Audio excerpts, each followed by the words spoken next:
All of our success has really been a proactive approach. So if you're constantly waiting for the next hotel renovation or a cool restaurant to open or your city council to change over, I think you're really behind the eight ball in making that change happen, because as unlikely as it sounds, it really can start with one person. Today's show is brought to you by a great partner of ours named Connect Travel. Connect Travel puts on the premier trade shows and conventions in the destination marketing industry. Coming up in February is the Marketing Leadership Summit, and that's February 19th through the 21st in Kissimmee, Florida. We're really excited about that event. It has a unique format that we'll talk about a little bit later in the show. So go to connecttravel.com if you want more information. We hope to see you there. Welcome, everyone, to another episode of the Destination Marketing Podcast. I'm your host, Adam Stoker. Excited to have you with us today. Before we dive into the episode, just a couple of quick reminders for everyone. I've just posted some new content into the Destination Marketers LinkedIn group. And so if you haven't joined that group yet, go ahead and search it out on LinkedIn. Request to join. We'll get you approved and give you access to a lot of the discussions and content that's being posted in that group.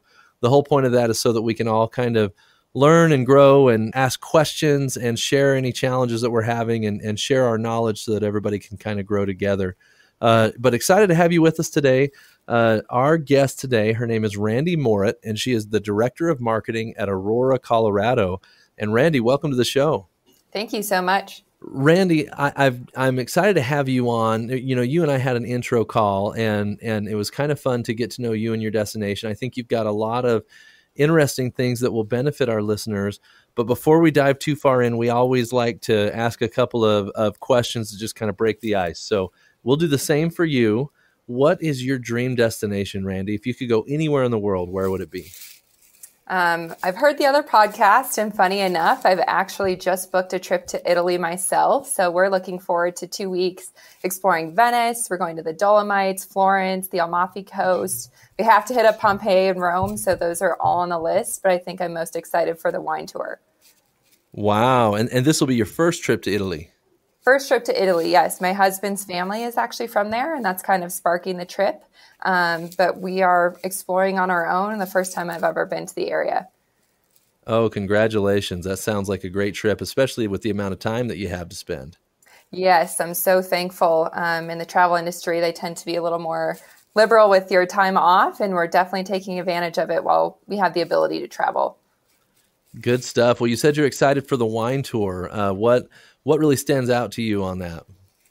I am a wine lover myself, and actually a couple years ago, we did a wine tour near Buenos Aires in Argentina, and that was one of the most incredible experiences I've ever had, and I just feel sharing a glass of wine in the vineyards with the local people that create the wine right there is incredible, and there's nothing like it. So the flavors, and I like to say I've never met an Argentinian wine that I haven't liked, and I'm excited to see if that's the same for Italy.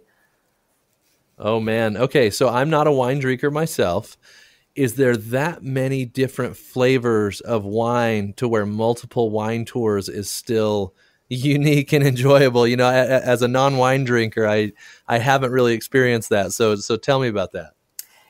Coming from Colorado, and I guess the comparison that I can make is going to craft breweries. Every beer is a little bit different. I would say that it's the same for the wine. And one of the interesting stories too that some of the higher end wineries like to tell is the story of the actual grape that created the wine. So you could have the same makeup, the same type of grape, but if the weather changes, that can completely change the flavor profile. And I just find it so interesting that when you look at the bottle and you kind of read, is a late frost, they're sweeter because of X, Y, and Z, and there were storms, so some of the grapes were damaged. That I just find totally like geeking out interesting to hear that story. So there's a story to every bottle. That's interesting. I wasn't aware of that. Yes. And with those wine tours too, I mean, these people live and breathe wine. So they get into the detail of, every speck of dirt that landed on the grape and how that affects the flavor. But I love it. Oh, great stuff. Okay. All right. What about Your favorite place you've ever been?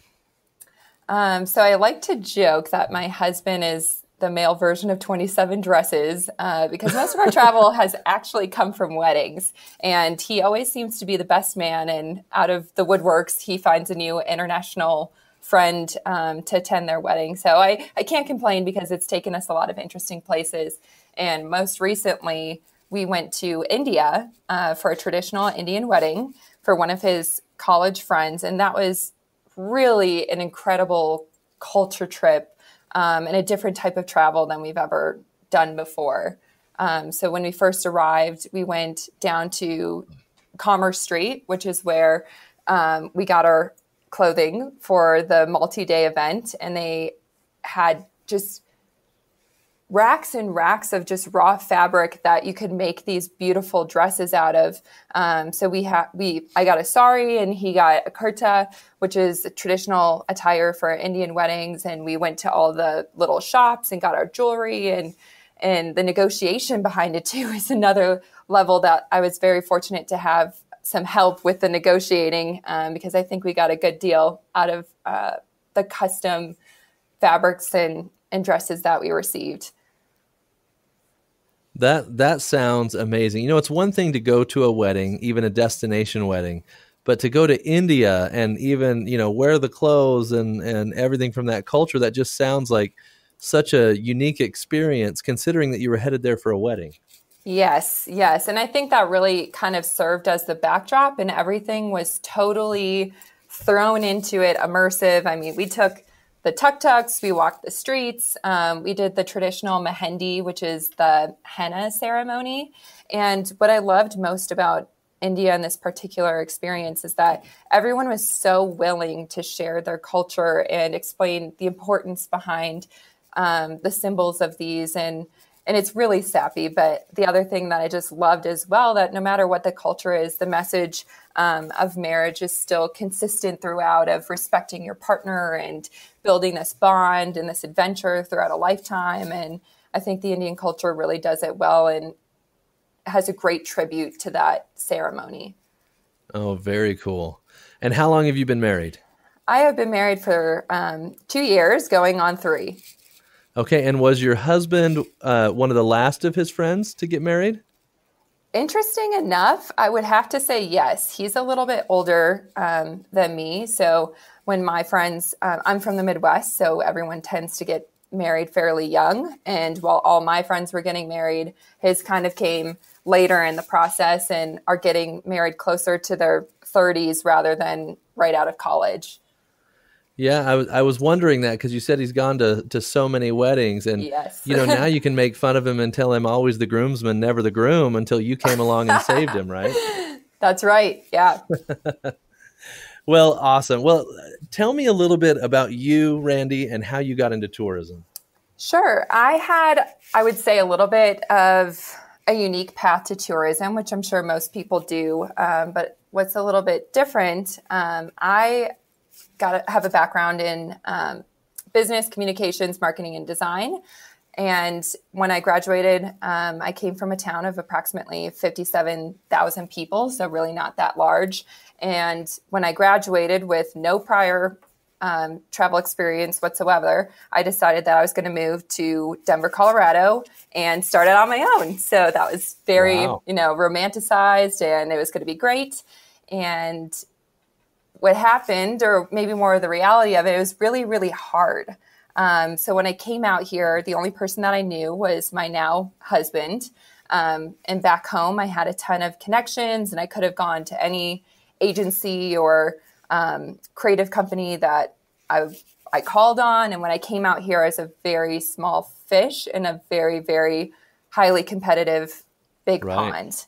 Yeah, Denver's a big agency market. It is. And everyone, some of the top talent is here because not only is it a great place to work, but it's a great place to live. It has this culture and energy that's very vibrant and young and active. And that's what drew me. But now I wasn't competing against, my graduating class. I was competing against, hundreds of thousands of people with the same experience, if not more, than myself. So I actually ended up taking a job as a banker. completely out of left field in order to pay the bills. Yes. And during that experience, I think it was a great life building experience and knowledge of understanding kind of more of the financial background and business aspects to my knowledge base. So when I was able to accept the position with Visit Aurora, I think it gave me a more well-rounded perspective outside of just the creative. And I worked with a lot of small business owners as a banker and got to hear their stories about how they got started. And I think some of that interest really got me into the entrepreneurial spirit that I was looking at these large companies and said, maybe the small ways to go. These people are really passionate. They've started from nothing and they've really turned themselves into a true success story. And I found that very inspiring. Oh, good stuff. Okay. So you're a banker. Now, how do you transition that into tourism? How did you end up there? So funny enough, although I had no connections, apparently I had one. And that connection, I actually ran college cross country and track with years ago. And she interned with Visit Aurora in college. And she called me up and said, hey, I know you're not loving your current position. There's this great opportunity available. I think you should call the CEO and have a conversation to see if it's a match. They're a small company. It's kind of up and coming, but it seems like right up your alley. So I decided to go for it. I called the CEO of the company and I said, I'm looking to make a big change. I don't know a lot about this industry, but I just wanted to learn a little bit more before diving myself into this new world of tourism. And after that conversation, I decided that this was something that really was interesting to me and I could use my well-rounded creative experience because at the time there was only 4 employees. So it's very small and I would be the sole person responsible for all of the communications and marketing for the company. So my experience in design, my experience with copywriting, my experience with business, all kind of made me the perfect candidate at a very young company to grow into. Okay. And from there, the rest was history. We did have a change in our CEO, and I thank to God that, he came from a much larger destination. I said, I may not have deserved this position when I was hired, but now I will definitely show you that I've earned it and I'm passionate about this community that we built, and I'm really looking forward to growing it further. Great. Well, tell me a little bit about Aurora. Let's have everybody kind of hear about your destination and what makes it unique. Sure. Aurora, Colorado is the 3rd largest city. We have approximately 375,000 residents, and that will be confirmed or actually maybe even higher with this year's census. And we're only behind Denver and Colorado Springs. And I say that temporarily because we're only 60% developed landmass-wise. So there's a huge opportunity for Aurora to continue to grow on our eastern border. So if you look at Denver as a steering wheel, this is usually the analogy I like to make, we cover approximately 2 o'clock down to 6 o'clock of the metro area. So it's really huge. And I think 30 miles north-south and approximately like 17 to 20 east-west. So this is a massive area that still hasn't even reached its full potential. That's great stuff. And you guys, you talked about the growth opportunity that's still coming. I mean, you've had a significant amount of growth over the last several years. Do you want to kind of talk about that growth that you've experienced? I think that'll shoehorn nicely into the rest of our discussion. Aurora has completely changed. Even since the time that I've started here, I think Aurora really had the perception of a rooftop community in a suburb of Denver and not much more. It wasn't a city with its own identity. It wasn't known for anything particularly. And within the last couple of years, I think, partly from our bureau, but also from the community coming together and saying, listen, there's a lot to offer here and let us show you. One of the things that was a catalyst to this change was the addition of the Gaylord Rockies Resort and Convention Center. So, and when was that built? It just opened last year in December. So that would be December 2018. So they've been open now for 1 year. And since then, they also have some exciting news on the horizon for that particular property, but some of that includes a Gaylord Rockies Village that will be built around the property. And that will, it now sits in kind of an empty open space, but they really have done a great job in planning what is going to surround this huge property that's bringing millions of visitors every single year through their convention and meeting space. Got it. Okay, so that's a big addition to your destination.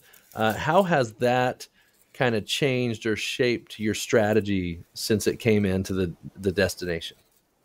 So our prior strategy was mostly centered around youth sports. We have a world-class sporting facility with AstroTurf fields. We have softball, we have baseball, we have a lot of lacrosse tournaments there, and that used to be a big driver of our business, in addition to some of the government and corporate smaller meetings. And now we have a whole new opportunity of convention travel. So instead of, bringing in these corporate groups that are, 20 to 50 at a time, we're bringing in 1,500 at a time, if not more. I mean, some of these events are up to, 6,000-7,000 attendees all coming for one event. And according to some of the Gaylord grand openings press releases with their opening, they have booked 80% of the business has never been to Colorado before.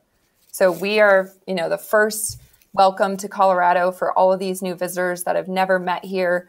And as competitive as we really think this Colorado market is, there's plenty of opportunity for new business and people that are interested for another reason, such as a meeting or event. I mentioned earlier that today's show is brought to you by Connect Travel. Their Marketing Leadership Summit is coming up in February. I had the opportunity to go last year, and it was such an interesting format. It's actually a format that allows you as a destination to sit down with suppliers for a few minutes, a short period of time, to see if you want to continue the conversation.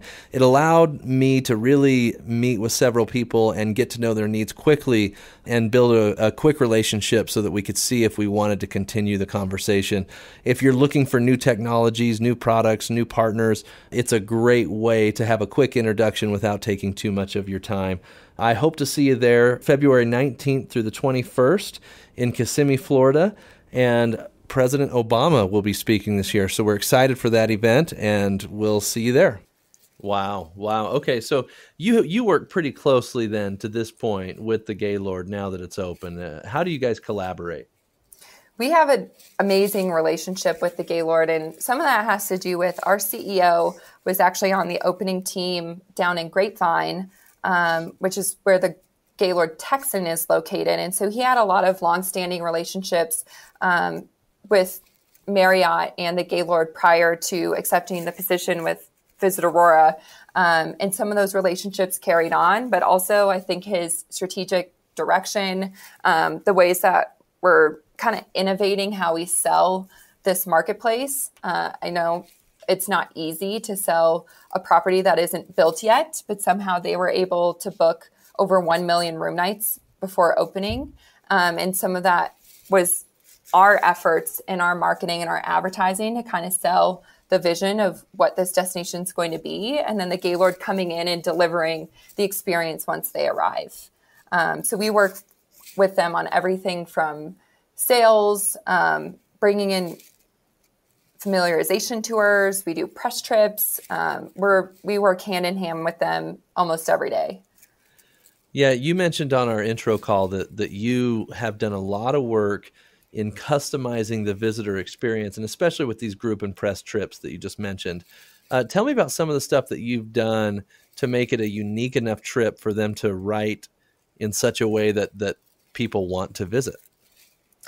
Although we're growing, we didn't want to lose the local culture. And the culture that's here, we actually have a large immigration population that is full of business owners, restaurants, and shops that showcase the unique flavor. And part of that is the reason that the story is somewhat untold is because these people are still focusing on growing their business and getting their product up and running and not so much on the storytelling. So what we've done is we're connecting some of the members of the media, our meeting planners, and anyone really that is interested to create these unique, experiences for them to participate in. So one of the things that we've done, we've kind of come up with a variety of pathways, if you will, and we have tied in everyone from a falconer, a bull rider, a cowboy poet, artist, and James Beard chefs. And we've said, what do all of these things have in common? And the answer to that is they're all located in Aurora. So let us put this together for you and show you how all of these things can create an experience that you've never had before anywhere else. And that has been a really successful strategy for us. And we've really gotten the spotlight with Cvent. We increased 23 points since 2017. So we're now ranked number 33 on the list. And prior to that, we were really unranked. So I think people are starting to take note. Wow. Well, that sounds like a couple of really unique trips. I can't say that I've ever been on a trip that has a falconer. So just some unique stuff that you're offering there. I know as part of this process of customizing the trips, you really have to partner with other organizations, even other destinations at times. Would you be willing to share with us a little bit about what it's like creating those partnerships and how you're able to continue to cultivate them? Yeah, this is a new effort that we're exploring this year. And part of that effort involves working with other CVBs in the area. We have the philosophy, and while Aurora is growing and we're having a lot of success, how can we work with some of the other destinations to maximize our efforts? So on our upcoming press trip, we've decided to partner with Breckenridge CVB. And what we're doing, it may seem like an odd pair, but we feel like we've really found a great harmony by filling in the gaps where the other may lack.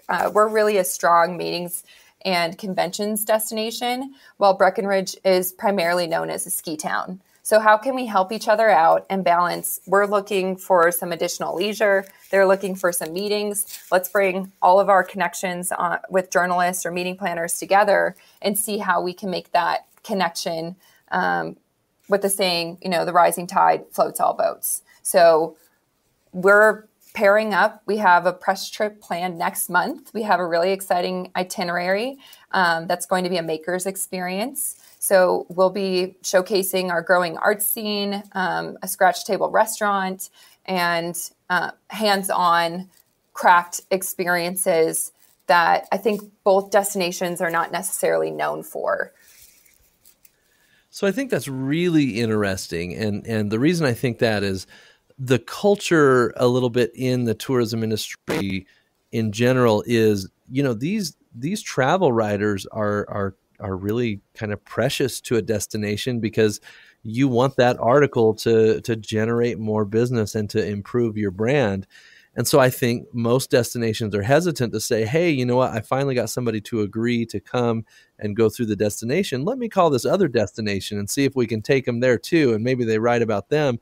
That mentality would make it very difficult to get a travel writer to have that experience across multiple destinations. I think it's really forward thinking of you, instead of thinking, oh man, I want them to just spend all their time in Aurora, but instead I want to create an amazing experience for them. And as a result, they're going to write great things about the Aurora portion of their trip.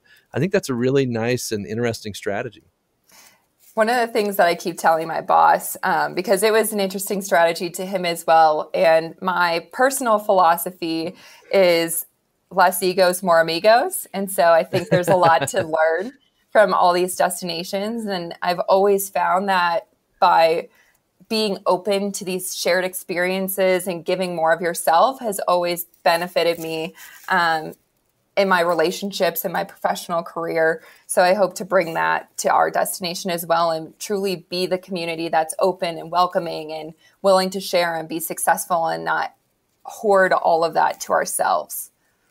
Randi, I think you have quickly glossed over what to me sounds like one of the most exciting bumper sticker ideas that I've heard in a long time.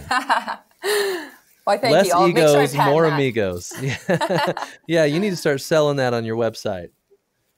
I'll write it down. Well, okay. So as a result of all of these efforts and the Gaylord coming into your destination, you have dealt with a major shift in your budget, a major change over the last couple of years.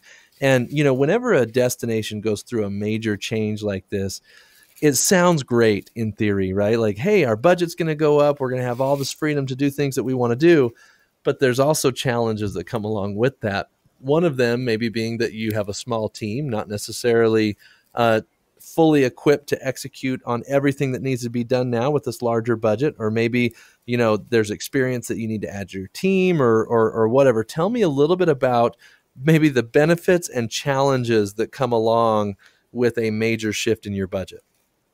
The growth definitely has not come without its challenges. In fact, our job has gotten even more difficult, but in the best kind of way, since we've gotten that increase in budget, because it does mean that we have more impact, more responsibility, more to share with our stakeholders, more everything in every direction has just been exponential. And so some of those things we've resolved by hiring additional employees, but even I can say myself, you almost never have as many as you would like or need, but we found ways to keep the team small and nimble, but still be successful. So our CEO has been extremely supportive in outsourcing experts when needed, or hiring a consultant when it's not something that's quite up our alley or we're quite as experienced in.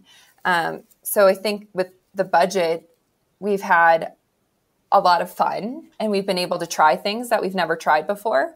But there's also been challenges too in making sure that we're spending the money responsibly, communicating with our community and stakeholders that the money that we do spend is in good faith and good effort, and making sure that it's maximizing the spend for everyone. Yeah, that makes a lot of sense. Are there any specific tactics that you want to call out that maybe you were able to try with this, the larger budget? One of the things that we are doing is we're placing an extremely strong effort on our stakeholder community. So in a couple different directions, one of them is actually bringing in the vocal voices within the community and asking for their input. So in 2 weeks from now, I have a marketing workshop that we'll be hosting. So our advertising company, our SEO and content creation company will also be coming in, and they'll be giving some of our stakeholders some information about how they can improve their own storytelling, how they can maximize their own advertising dollars, but then invite them to say, if this is something that you would like to do but don't have the resources, let us help you and give us input on how we can improve our strategies even further. So we're inviting people to be a part of the conversation, and we do feel that is a community responsibility, not just our own, in how the money is spent. So I'm really interested, but confident about the way the workshop will turn out. And I think we'll see some really creative solutions that are beyond just what we talk about in our shop. I think that's great. I think getting the community involved does a couple of things. One is you could get great ideas, and I think that's a great component of it. But two is your stakeholders see that you're interested in their contribution, right? And I think so many times stakeholders have the attitude of, well, gosh, they have all that money over there and don't know exactly what they're doing with it or how they're spending it. And I think a lot of people run into political challenges within their destination as a result of that perception. The idea that you're engaging your stakeholders and asking for ideas, I think, is a very, just once again, I think the theme of this episode is collaboration.